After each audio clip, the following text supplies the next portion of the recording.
on Fridays. I'm Al McCauley, and today I want to talk to you about a wonderful saint, and she's somebody who has grown in popularity in recent years, likely due to a major movie that was made about her life that was very well received, and it just really kind of highlighted the tireless work that this woman, this wonderful woman, did for the poor and for the disadvantaged. And I'm talking about Saint Francis Xavier Cabrini, who we celebrate every year in the church on November 13th.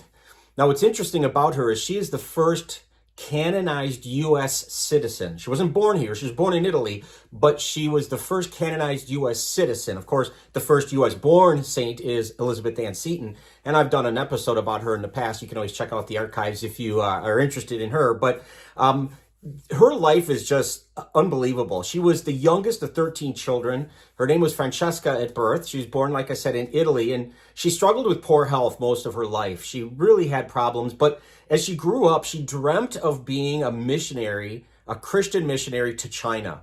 She had just always wanted to go to that country in particular and to serve the people and to take the gospel and implant it in that country.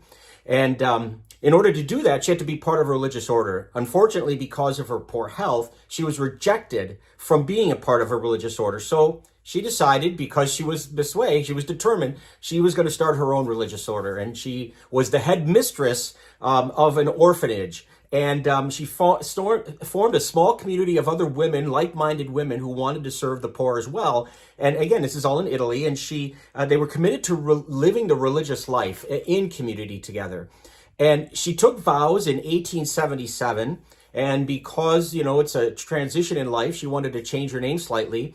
And she was enamored with a Jesuit saint from the 16th century, Francis Xavier, who is the co-patron of missionaries, along with Teresa of Lisieux. But because of her looking up to him, she took his name. So her name became, from Francesca, went to Francis Xavier Cabrini, named after, again, this very influential Jesuit missionary from the 16th century. Shortly after that, she founded this religious order, and she called them the Missionary Sisters of the Sacred Heart of Jesus. And this is in 1880. And again, her desire was to go east, to go to China. And after founding this religious order, she had an audience with the Pope. At the time, it was Pope Leo XIII. And she went and said, listen, I want to go to China. Will you give me permission to do that? And he said, and I'm paraphrasing, he said, kind of bluntly, he said, not to the east, but to the west. You should go to the west because the United States is being flooded with immigrants, mainly from Italy, but other places too, Germany, Ireland, etc., Poland. But there's so many Italian immigrants that are really having a tough time over in the United States. They're poor, they're disadvantaged, they oftentimes don't speak English, so they're finding a hard time assimilating into the culture there. And because of that, as you might expect, they're not being educated. They don't have all the means that they should have. They need help. And so Pope Leo said, instead of going east, go west. And so she did. She took 6 of her sisters from her religious order. She got on a boat and she went to New York in 1889. Now, I'm going to stop there for a minute just to say this. It's not a throwaway to say she went by boat. It's an important point because she hated traveling on the sea. She hated water travel because when she was a young girl, she almost drowned. And so it just gave her this fear of water. Now, having said that, to give you a glimpse into the determined nature of her life, how she was going to persevere even through fears of water, she's going to make more than 24 transatlantic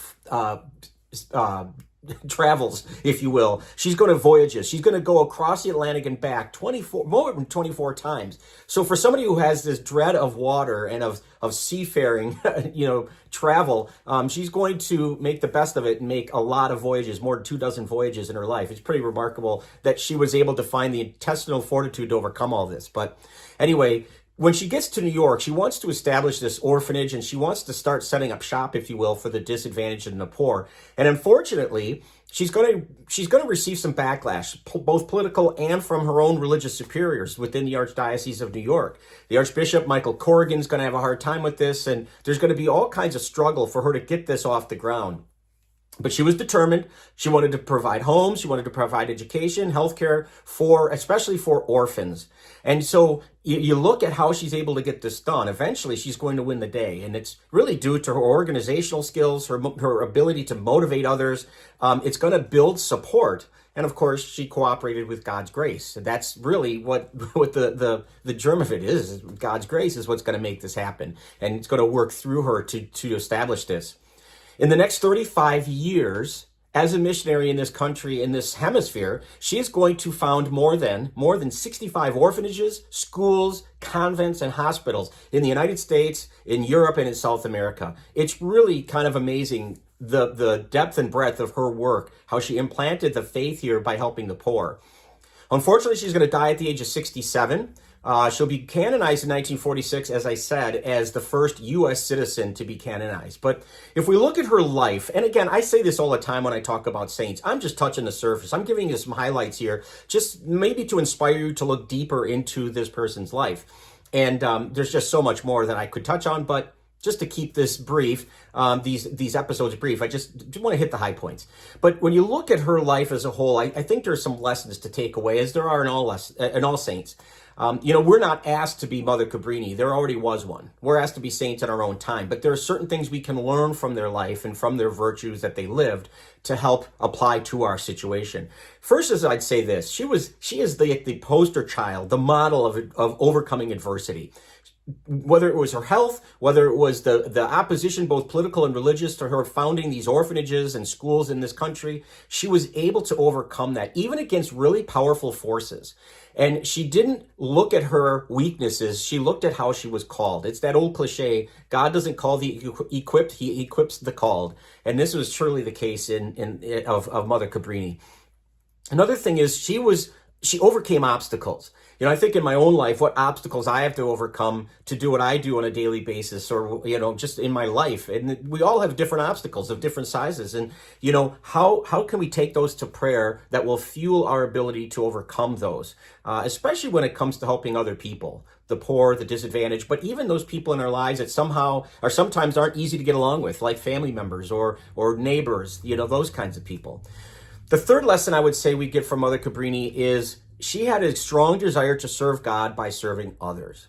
How often do we look at the other and say, that's who I'm called to worry about, to care for? It's amazing how small your problems can become when you worry about the problems of others. But doing this, thinking about the other, made her absolutely relentless. And again, I'm going to say this because I think it's absolutely true. She cooperated, as St. Augustine would say, she cooperated with God's grace. None of this is going to be possible if she does not rely on God's help to get these things off the ground and to keep them running. So there is St. Frances Xavier Cabrini, a wonderful woman, remarkable saint of perseverance, especially against adversity. But before I sign off, I want to tell you one other little quick story I found when I was researching her. I don't know how well this is known. Maybe you know it, maybe you don't, but I thought it was fascinating. It's this little story about something that happened to her in April of 1912, and that year is important, April of 1912. She was in Italy with several of her sisters from her religious order, and her plan was to travel to France and to Spain and then to England, and she was going to hobnob with sisters in all three of those locations where she had founded different organizations, be it an orphanage or a clinic or what have you. And she was going to go from England to the United States then, to New York.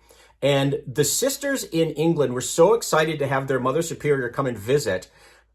And she was 62 at the time, a little older. So they said, you know what? She's worked her butt off. We're going to give her a great send off from England to New York. We're going to get a ticket, and we are going to register her to be booked on a very comfortable, brand new ocean liner called the RMS Titanic.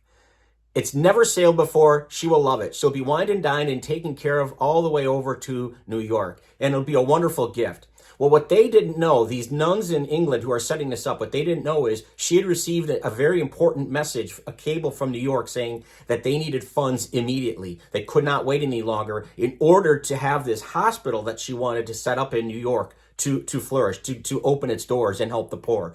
So she took that and she said, I can't go to all these other places. I can't go to France and Spain and then to England. I got to go. I got to hightail it to New York. And so she made different plans, got on a boat, went to New York, and help them set up shop. Well, of course, the nuns in England are very disappointed. It's a wasted ticket. They were hoping to see their Mother Superior. But fortunate for the world and for us, she did not go on that transatlantic voyage of the Titanic. Otherwise, she may not have been here. We don't know, obviously, that if she would have survived or not, but she wasn't put in harm's way because of it. So anyway, just maybe one of those little ways that God is in control and at work behind the scenes. So anyway, St. Francis Xavier Cabrini, Mother Cabrini, a great person to know. If you'd like to share this content, that would be great. We would love it if you would subscribe to our YouTube channel and follow us on Facebook. Either way, we hope you keep tuning in every Friday for Fish on Fridays. Until next time, please be good to each other, and God bless.